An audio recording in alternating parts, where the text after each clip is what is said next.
Hi, everyone. Welcome. Hello, hello.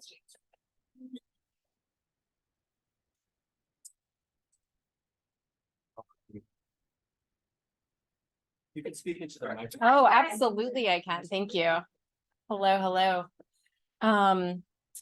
So thank you all for being here and welcome. I want to thank James and the staff of the Grolier for their warm welcome tonight, and Megan Fernandes for inviting me to give the introductions, and I'm very honored to do so. My name is Maura Smyth. I teach creative writing and literature over at Massachusetts College of Art and Design, down on the other side of the river. And I'm delighted and honored to be here tonight to introduce Oliver de la Paz, Megan Fernandes, and Edgar Kunz. So good. So good. You did it. Yeah. I've been working on that. Immersing myself in their poetry, I was struck by the force of motion, by the sense that all three are urging us to action, to envision and then make manifest other worlds and possible futures. Forced exile is written into the very title of Oliver de la Paz's Diaspora Sonnets. The speakers in Megan Fernandes' poems in I Do Everything I'm Told are in perpetual motion, traveling the world, seeking their beloveds. The exhausting, depleting movement from job to job and through the throes of grief pushes the speaker in Edgar Kunz's Fixer along towards something that might redeem it. Adrienne Rich writes that, quote, poetry has the capacity to remind us of something we are forbidden to see. It can help us create lives outside of and beyond the structures we inherit, and so push back against those who would forbid us. In different ways, each poet tonight is doing this revolutionary work, inviting us to enact new definitions of desire, of work, of love, of family, of loss, of home. Our first poet tonight is Oliver de la Paz.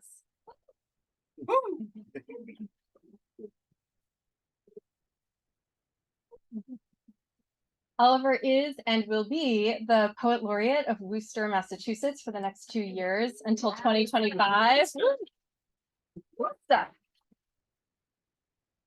He is the creator and editor of 7 books. Yeah, been busy.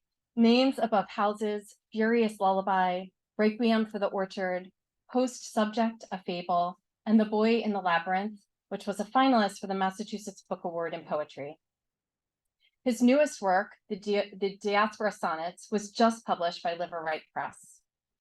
With Stacy Lynn Brown, he co-edited A Face to Meet the Faces, an anthology of contemporary persona poetry. Oliver serves as the co-chair of the Kundiman Advisory Board. His work has appeared in many, many places, including the New York Times, Poetry, and the American Poetry Review.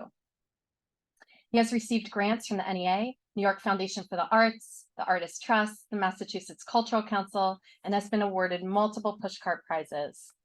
He teaches at the College of the Holy Cross and in the low residency MFA program at Pacific Lutheran University.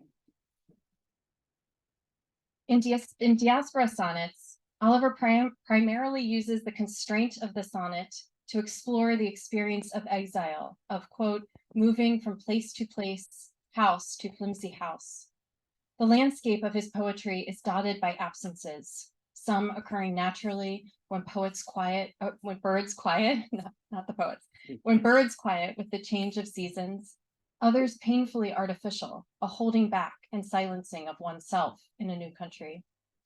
But in Oliver's virtuosic treatment, home is not a place or a person, but the shifting connections between them and the, quote, durable moments in which these connections are experienced.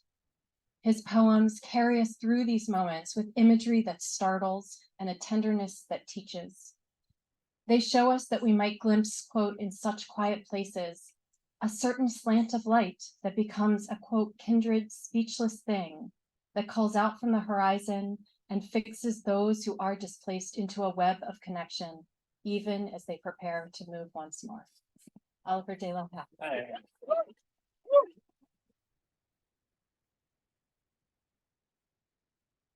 Thank you. That was beautiful. So this is a really beautiful crowd. and I'm gonna take a selfie with you. Is that okay? All right. So, and you can do any kind of face. I don't care. It's for poetry. Okay, ready? 1, 2. Oh, I'm a poet.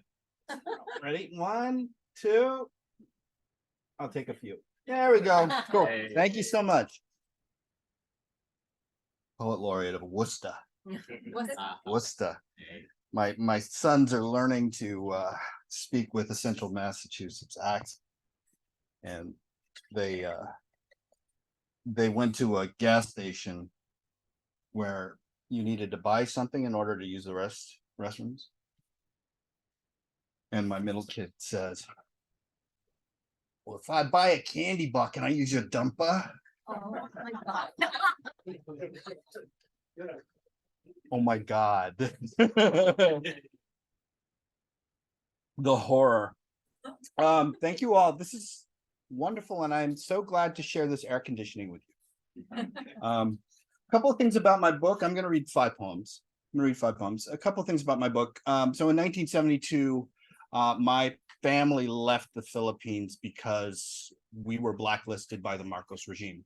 Part of the reason why we were blacklisted was my uncle was one of the students who were leading protests against the Marcos regime. And of course, my father, who was paying for his education, was worried about us. And so we left. And, you know, when people were blacklisted back in 72, they disappear. This is the first poem from the book, and it's entitled Chain Migration, Airport, Coin-Op Food. And it's in common meter, because I wanted to show people that I actually know what I'm doing. Does that make sense? Like, you write a whole book of sonnets. I'm like, these aren't sonnets. It's like, I know what I'm doing. Chain Migration 1, Airport, Coin-Op Food.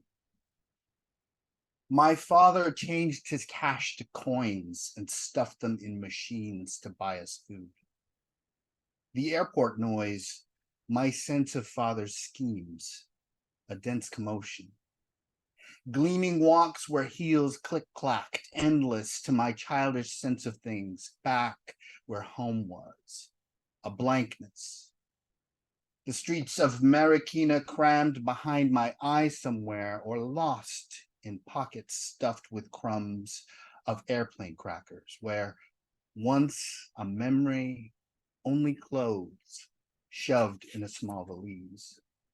And who's to say what staying close would bring us? Father's peace, a way to keep a self from worrying?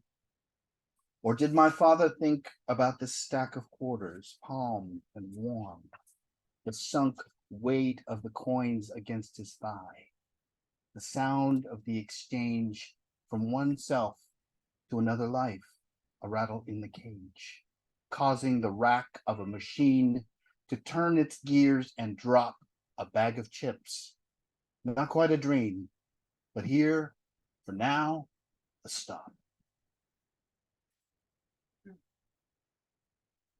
So we wandered for a while when we ended up in the US. My father taking on odd jobs here and there so that my mom could become a doctor. And we ended up in Eastern Oregon, and just as an illustration. So this is Idaho. Does it look like Idaho to you? This is Oregon. And this knuckle right here is where we ended up living. It's a little town called Ontario, Oregon, in the middle of nowhere, in the armpit of the Snake River. Diaspora sonnet with my father in the desert, seeing the valley before him and nothing else. I imagined him to be God, seeming to birth a spring wind which rattled our mobile of spoons. Did he unearth books to guide us to this moment? And having read the books, their taboos and their secrets, did he hide their possible romances? And did he save nothing in his pockets save justice and disaster, unpardoned by the creases in my palm? And having had his hands framed by a racket of bone, Did the wreck of their meat tell us how to receive the wild fields? Did these systems, complicit in however we push through, have answers despite my father's outrage?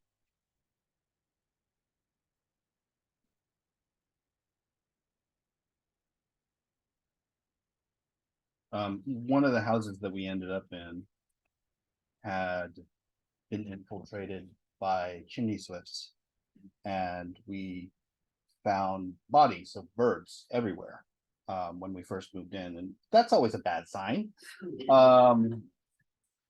It's not great, right? It's not great. So this is a poem about that. Diaspora sonnet, nesting in a chimney. We said that love proliferated the way chimney swifts burrowed into the old attic insulation. We measured their generosity, and their cries increased.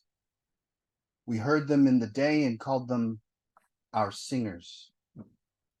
We could not index them. Their service chiseled through the drywall, and then they'd rush through our living spaces, owning it all. We had rice, we had shirts, we had a roof with a choir.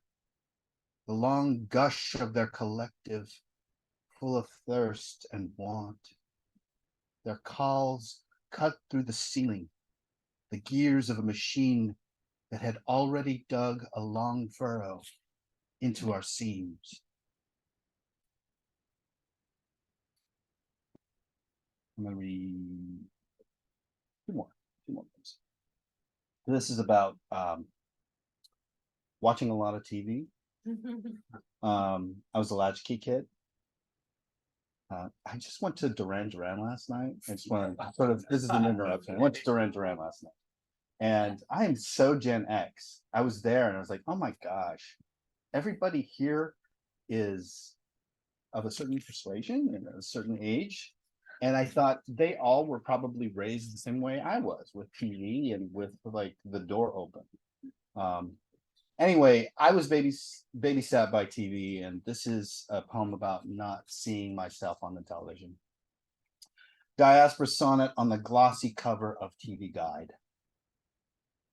Because we were not chosen for the dance, we scouted work parties, fast food, romanced in darkened rooms where loudly pool cues stalked us, angry broods with games of chance. We weren't chosen for the dance, with kings and senators, weird blades of grass, while luminaries, fat on roasted pig and ribs on spits, enhanced their looks with hair products that let them shine beautifully above us in orbit, whole galaxies of the gorgeous on TV. To see them wear such luscious finery and shine like polished stones for want of love, for want of having been. And we tuned out the channels, cycled down, and felt a crash. I'm going to end on not a sonnet. Because again, like, you know, you write a whole book of sonnets and they're not all like perfect sonnets, but you have to prove a point that you know what you're doing. Again, I assure you that the imposter syndrome is strong within this one. Pantoum beginning and ending with thorns. And thank you all for listening. Because of the way a border on a map twists into thorns, my father stood in line in a ruined country with ruined men. We were footnotes on charred parchment, the boundaries lost at the precipice of a war, shifting on the hour in spliced history.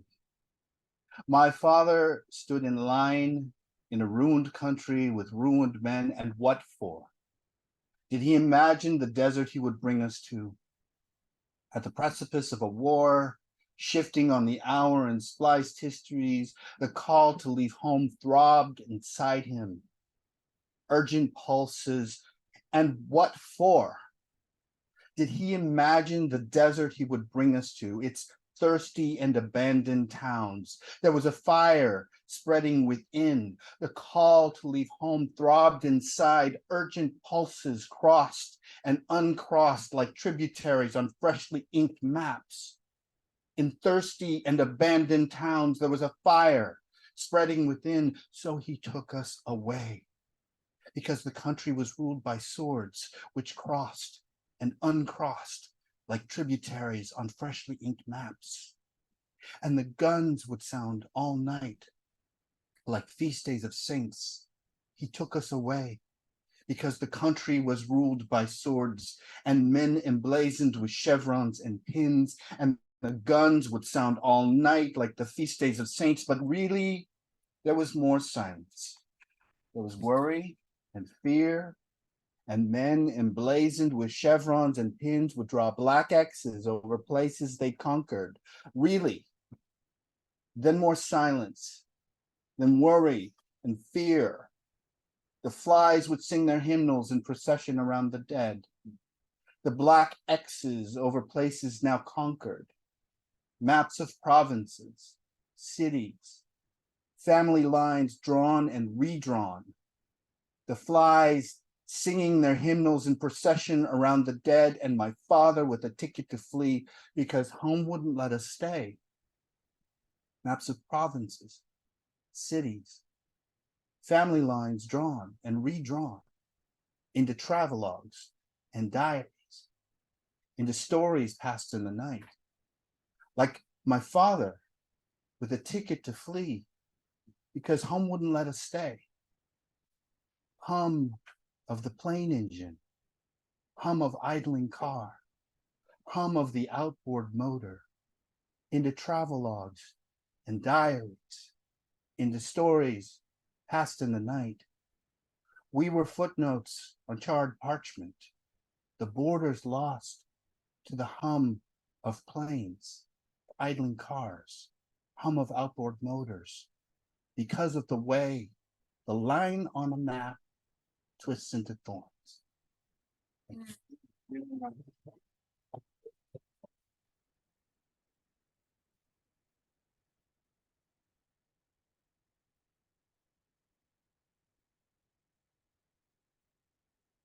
Oh, chills, yeah, gutting. Thank you, Oliver. Our next poet tonight is Megan Fernandes. Megan is a writer living in New York City. She's published in the New Yorker, Poetry, the Kenyon Review, the American Poetry Review, and Ploughshares, among others. Her third book of poetry, I Do Everything I'm Told, was published by Tin House in June 2023 and was named a best or most anticipated book of the season by the New Yorker, Vogue, Vulture, LitHub, and Autostraddle. Megan is an associate professor of English and the writer-in-residence at Lafayette College, where she teaches courses on poetry, environmental writing, and critical theory. She has received numerous scholarships and fellowships, including from the Sewanee Writers Conference, the Yaddo Foundation, and the Hawthornden Foundation. She holds a PhD in English from the University of California and an MFA in poetry from Boston University. About 11 years ago, Megan and I had a I don't know about that. We don't need to say that. A certain amount of time ago, Megan and I had our first conversation at, do you remember? 1369 coffee shop down the street. The experience of that conversation and of being Meg's friend is to feel wrapped in a wise, winking love. I promised I wouldn't cry. As immense and alive as the universe, which incidentally is not unlike the experience of reading Meg's poetry. In Letter to a Young Poet, one of my favorites, I have many favorites, Meg offers timeless advice, so wise I've committed certain lines to memory. Quote, I'm sorry if you're going to read this, I'm just reading a couple lines. Yeah. People need your ideas more than your showmanship. It's worth repeating. It's better to be illegible sometimes, then they can't govern you. It takes time to build an ethics. Go slow. Meg offers us the reminders of Adrienne Rich's Things We Are Forbidden to See, and gives us the tools to see them for ourselves. This act of imagining, of giving form to the formless, it's a quote, giving form to the formless, doesn't have to fit into the established and inevitably charged political landscape we live in. Meg shows us that it can do something else. It can create a new politics, a new poetics. It can transform us into poets who puzzle through ideas and build our ethics slowly so that we can live a beautiful, ungovernable, love-filled life, like those of the speakers of Meg's poems, like that of Meg herself. Megan Fernandes. Yeah.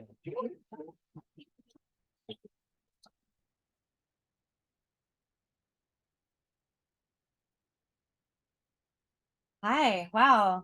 There's so many people here. Hi. I have former students in the room who met at my workshop and then got married. Just saying, they're right over there. Talk to the masters, not to put you on the spot. I have people in my MFA program, Susan up here, people who I've met in so many different parts of my life who are here tonight.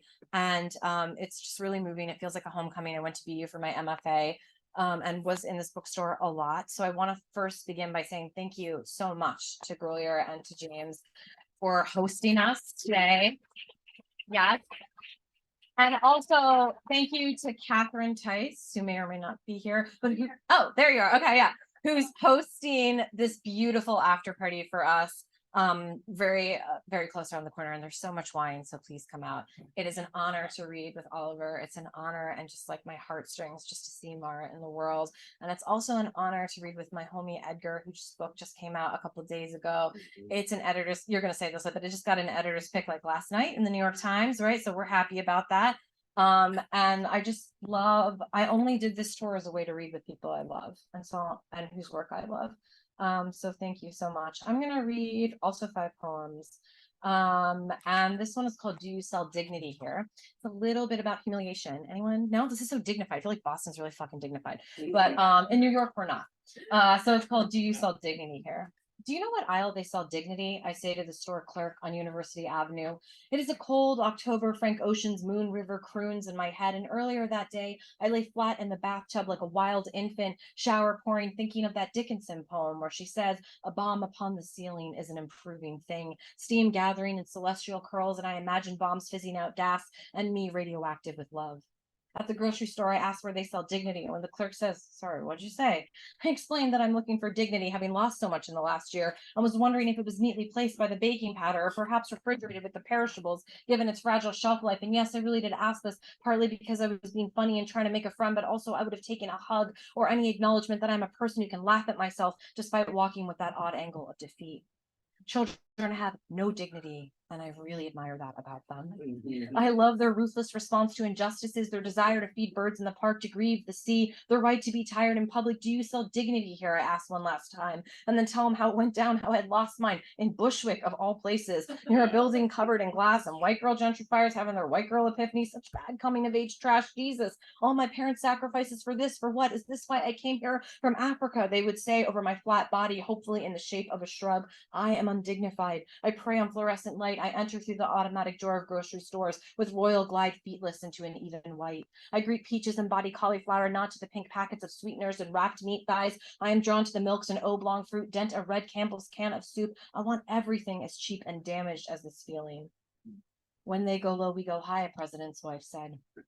I go low some days. I go so low you cannot tell me from the animals we sell, from the hard grain my body has become. Yeah, no, you gotta hold that discomfort, and then on these, they're all fucking bummers. They're all bummers. Anybody listen to the Cars here? Any Cars fans here? Yeah, there we go. A couple of you on the front row. We love that. This is a period in my life where I was like reading Russell Brand, the British comedian's like self-help book. And there's some young people here. When you're in your 20s, you like pass by the self-help books and you're like lame. But when you're in your 30s, you're like, I will buy all of these.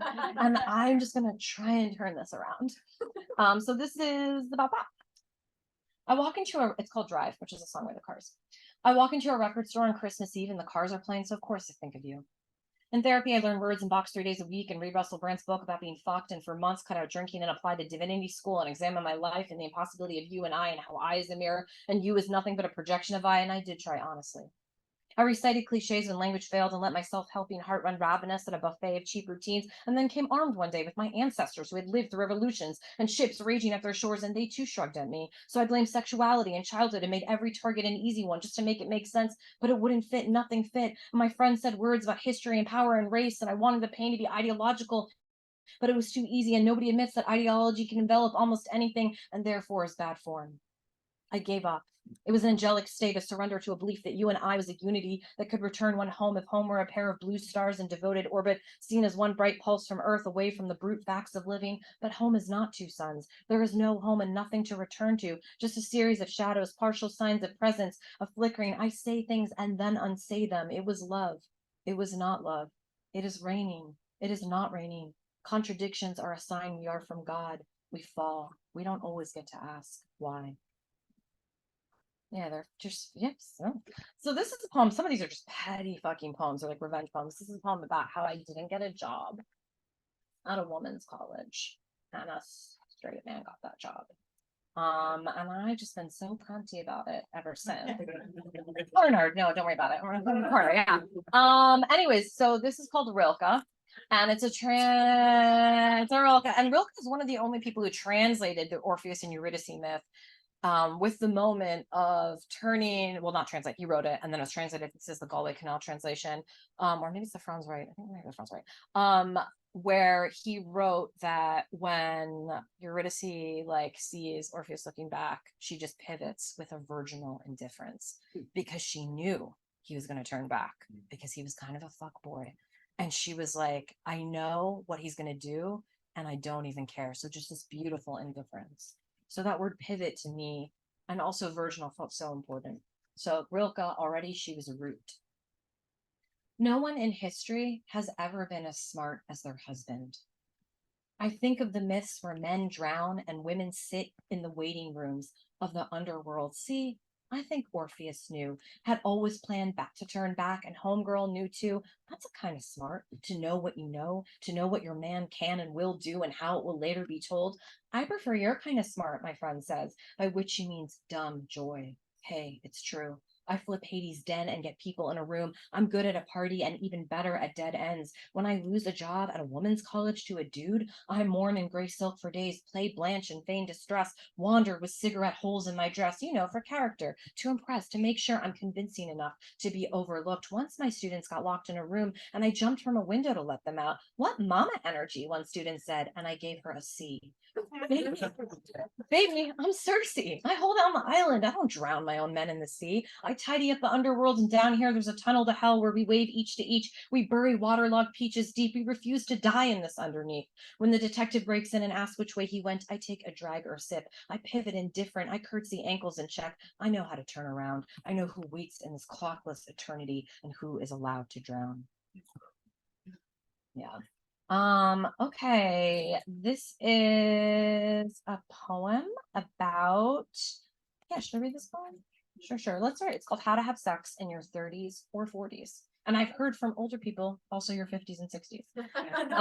And this just kind of plays a little bit with like the Dylan Thomas line of like raging against the light when you're dying. You know how like when you wake up next to somebody you love and they're still asleep, maybe you don't think this, and you're like, oh my God, you're gonna die one day. It's such a bummer, you know? And you have that moment of like realizing their mortality. Their mortality is like in the room. The decay is already in the room.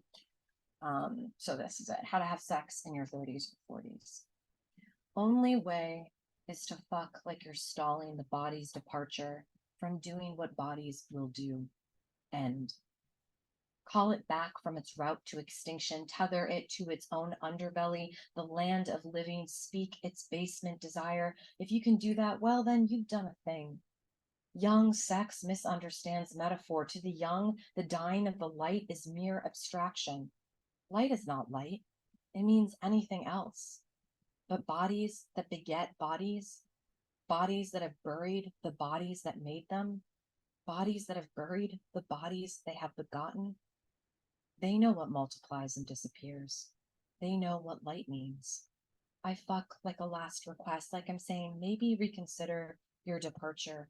I make you feel like we have a choice in all this, which is the real romance, this witnessing, this rally against your finitude when you're too tired. for the front line. And this is the last poem I'm going to read, and it's a real short poem. And it's called Malaika, which means angel in Swahili. My parents are third generation East African Goan. Swahili is their first language. And this is like a folk song that I just grew up hearing a lot. Malaika means angel. Means angel, sorry I'm broke.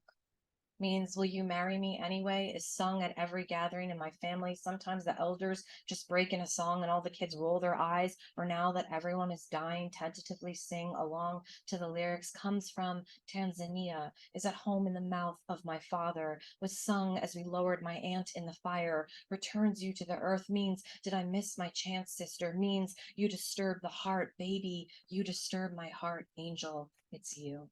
Thank you so much.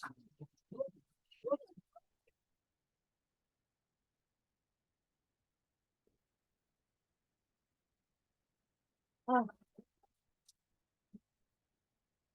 Image of like death and decay already in the room. I'm like thinking about that. Yeah, exactly. Our final poet tonight is Edgar Kunz. Really. Okay, we're working on that. Edgar Kunz is the author of Fixer, out this year from Ecco Press, and Tap Out, published in 2019, also by Ecco. Sorry. He has been a National Endowment for the Arts Fellow, a MacDowell Fellow, and a Wallace Stegner Fellow at Stanford University. And his recent book, I didn't add this line in there, but was just named a New York Times pick. I can't stop. Thank you. New poems appear in the New Yorker, the Atlantic, Poetry, and American Poetry Review. He lives in Baltimore and teaches at Goucher College. Fixer is filled with poems so tactile, I felt like I could pluck a gala apple from their pages. Embedded in their concrete details are insights that only hit you a few hours later, once the gleam of the mower blades fades just enough for the striving they represent to punch through. Quote, "What a world," says the speaker of the book's first poem. It takes the spare prose and unrelenting pace of Edgar's lines to capture the fullness of it. And he does, taking us through a series of odd jobs, a breakup, apartment after apartment, a glimmer of new love, and the death of the speaker's father that refracts through the poems. It's not loss that ultimately defines the speaker's perspective, however, but love, the kind of transformative love that leaves you gobsmacked that it even exists. The kind of love that, after you experience it through Edgar Kunz's eyes, makes you say too, what a world. Oh, beautiful.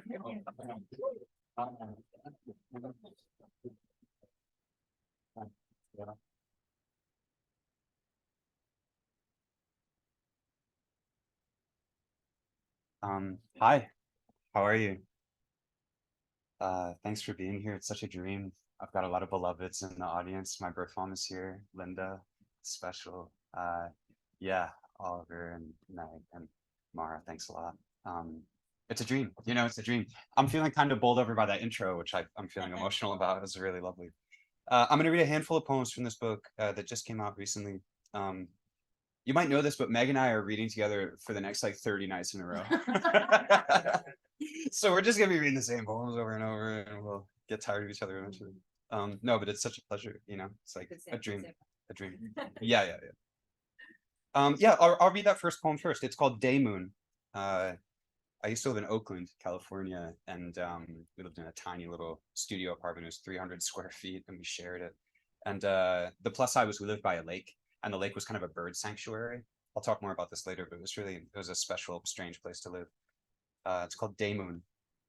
After I left, I waited for someone, a friend or her herself, to walk quickly up to me on the bus or in the bustling coffee shop and slap my face, spit on my hands, call me a bastard, a real motherfucker. By waited, I mean I wanted to be revealed by some visible sign, a welt to ride the ledge of my cheek through the glass-littered streets. It didn't come, and I grew desperate. I stared too long at strangers at Safeway. I bought boxes of clementines and ate them like a possum on the train, cramming the rinds in the gap between the seat and the wall. I drank warm beer. I made no calls. I sat on a hot metal bench by a briny lake and tried to imagine the lives of the joggers passing in front of me, their joys, their sicknesses and regrets. It was melodramatic. I was useless. I thought of my friend who wrote a novel over a long winter in Nova Scotia, read it once and buried it in the copse of birches behind the house. He chose the spot, he said, for its plainness, so he couldn't remember later and dig it up. And in this way, one medicated season slid into the next without incident. Gardenia bloom, persistent sun. I fell in love with the perfect voice of a Midwest radio DJ from a station I streamed on my phone. Called in one request after another. I fell in love with a video of Stevie Nicks singing backstage to her makeup artist, sheer cotton dress, their harmonies breezy and immaculate. I woke around noon to the thup-thup of helicopters and another unsober voicemail from my dad angling for a loan. Went out in my underwear and found a fine black powder settling on the windowsills, dusting the parked cars. A day moon suspended in orange haze. It turned out a man who would go months without getting caught was methodically setting fire to the half-built condo complexes. One by one in 10,000 residents is a billionaire, the same article told me. Though I could be forgiven for thinking the headlands were burning again. The intervals between disasters collapsing, I caught my neighbor's eye. She was stretching on her stoop in a fantastic powder blue tracksuit. What a world, I said. And she didn't seem to hear. And jogged across the narrow street, the moon behind her rising or sinking, or neither. It was hard to know.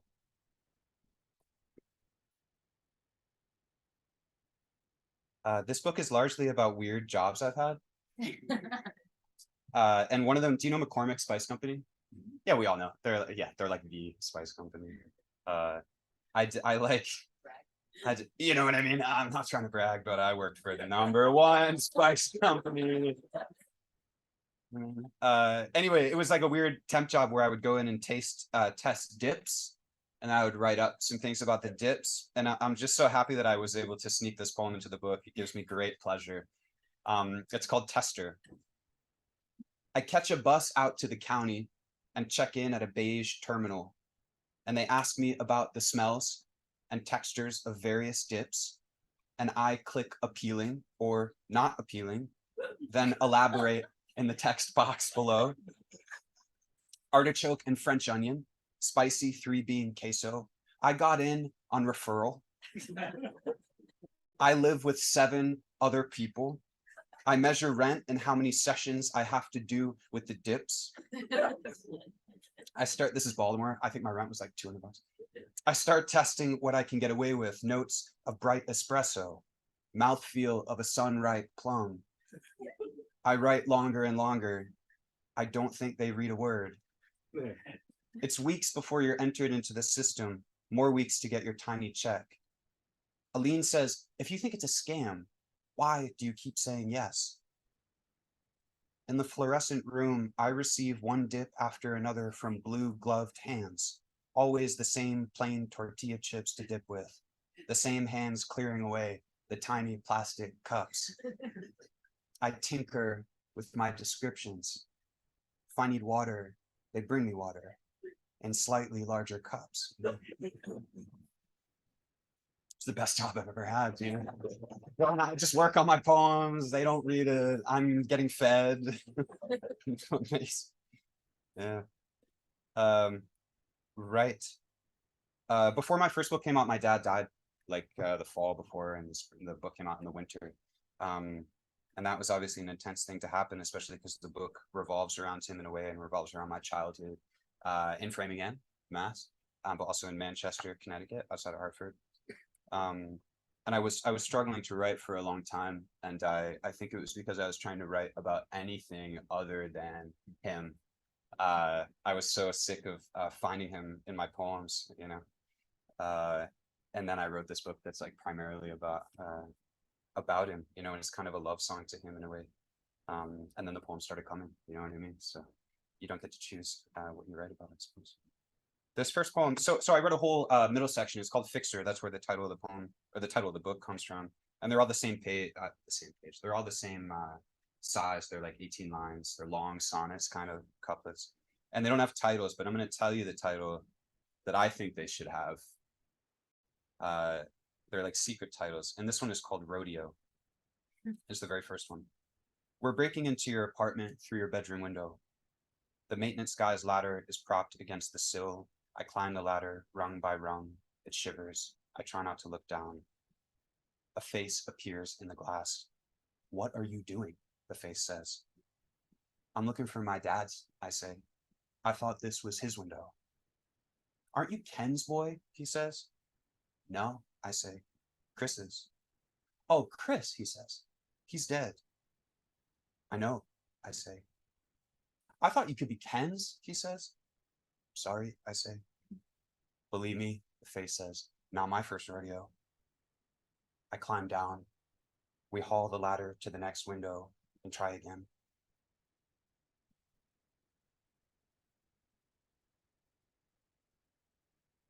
I'm going to skip a couple, but this lighter on the front cover is actually my dad's lighter. Yeah, I had a friend take a photo of it when cover negotiations weren't going well with the press. And I was like, dude, I need you to come through for me, man. And she was amazing and took this photo that I think is just perfect. Yeah. My brother said this poem to me on the phone. It's called Ground Guy. Renee and I were doing some limb work, Noah says, on the tree out front, that twisty pine at the corner of the house, taking a couple widows off it. And Dad drives up, drunker than I've ever seen him. We're close, in a red Ford Focus. Gives me the biggest hug he can, considering he dropped 20 pounds since I last saw him. And I'm the ground guy, holding the rope, puts his arm around my shoulder and just kind of stands there, neither of us saying a word.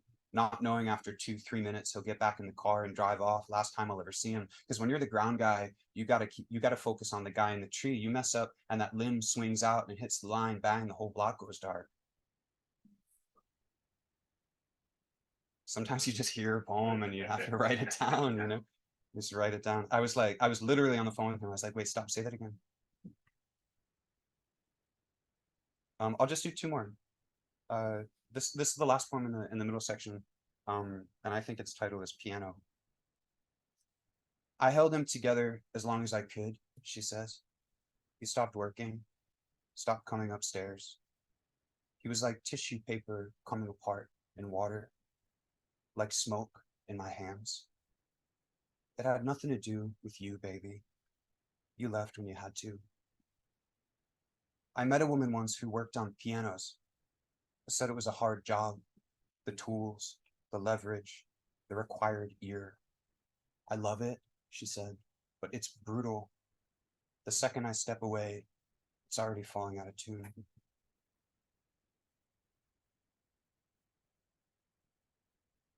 And I'll just read one last one. Thanks again. This is so thrilling. It's so cool to be here with all of you and with these amazing poets. I'm really honored to be. Yeah, this poem is about an ugly bird, kind of. Do you know what a night heron is? Ever heard of this bird?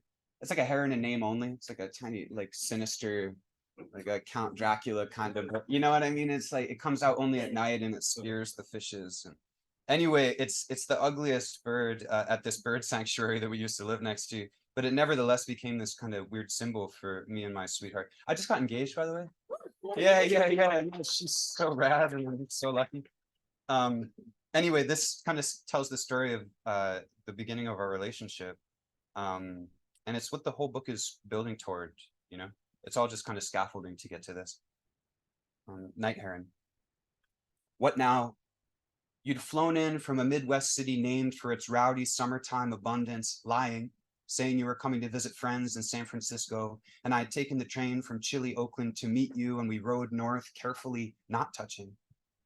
I took you to the tiny one-room apartment I had escaped to after the divorce and fried us nervously some potatoes in a cast iron pan, a little rosemary, which we did not eat because you kissed me hard. And we went in a rush to the mattress I bought off a guy in a semi-famous band and had only the day before gotten off the floor and onto the pine wood bed frame I'd found and hoisted on my back and carried down out of North Berkeley, arms wide, weaving through the side streets, towing the center line to avoid snagging the Buckeyes leaning out. It was about suffering in public. It was dramatic, sure, but the dramas of my life those days were pitched as high as I could stand, higher sometimes. I said, breathless, I want to taste you. And she said, please, yes.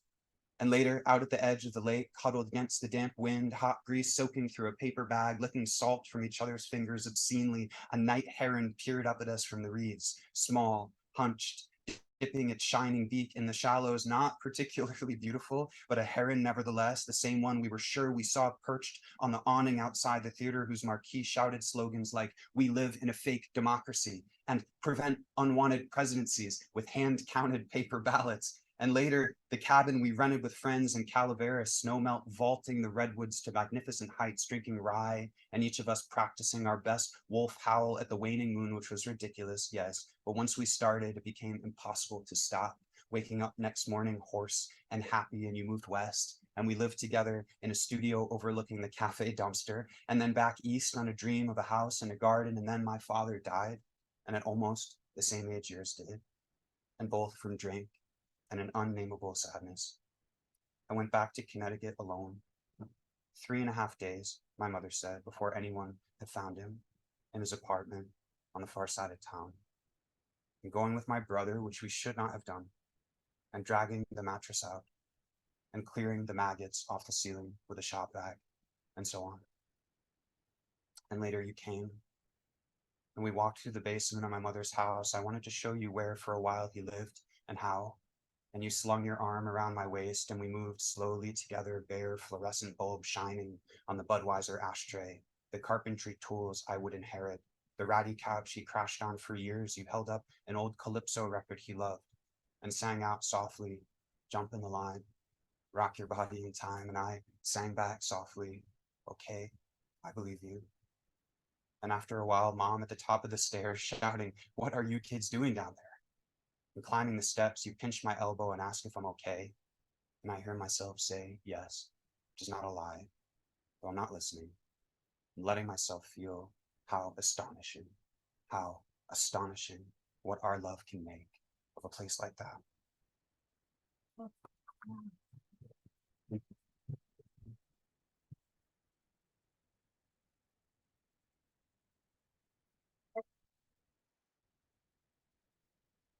Thank you all for joining us tonight. Let's give the poets another round of applause.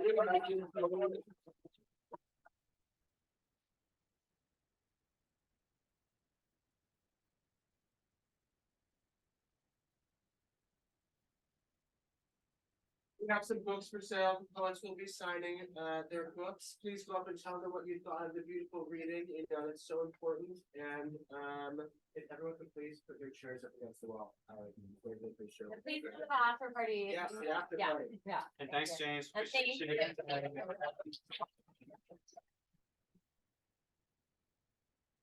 you.